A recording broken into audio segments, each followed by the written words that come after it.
How did Salic Law impact medieval royal succession? Imagine a time when kings and queens fought fiercely over who would sit on the throne. Now, picture a rule that made sure only certain people could claim royal power. That rule is called Salic Law, and it played a big part in shaping medieval European monarchies. It all started with the early medieval Frankish legal code called the Lex Salica, created around the 6th century. Originally, it was meant to decide who inherited land and property among the Salian Franks.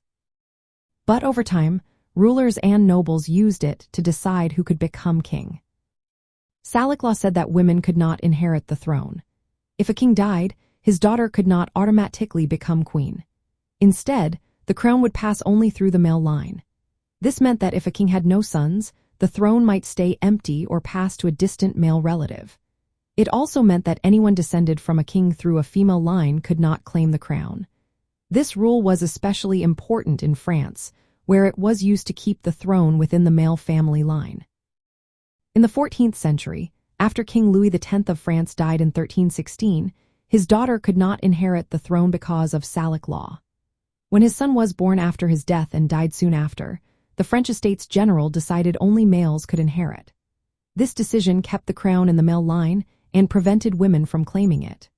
The rule was also used to stop foreign kings, like Edward III of England, from claiming the French throne through female relatives.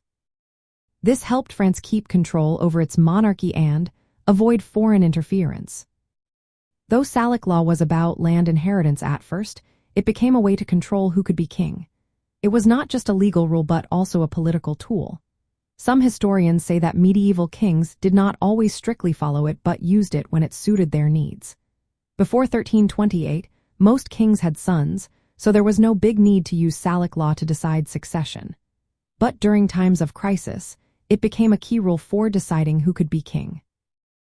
In the end, Salic Law made sure that royal power stayed in the male family line. It kept women from inheriting the throne and prevented claims through female relatives. This rule helped shape the way medieval monarchies were governed and how conflicts over succession played out. It also reinforced the idea that kingship was a male domain, influencing the history of many European countries.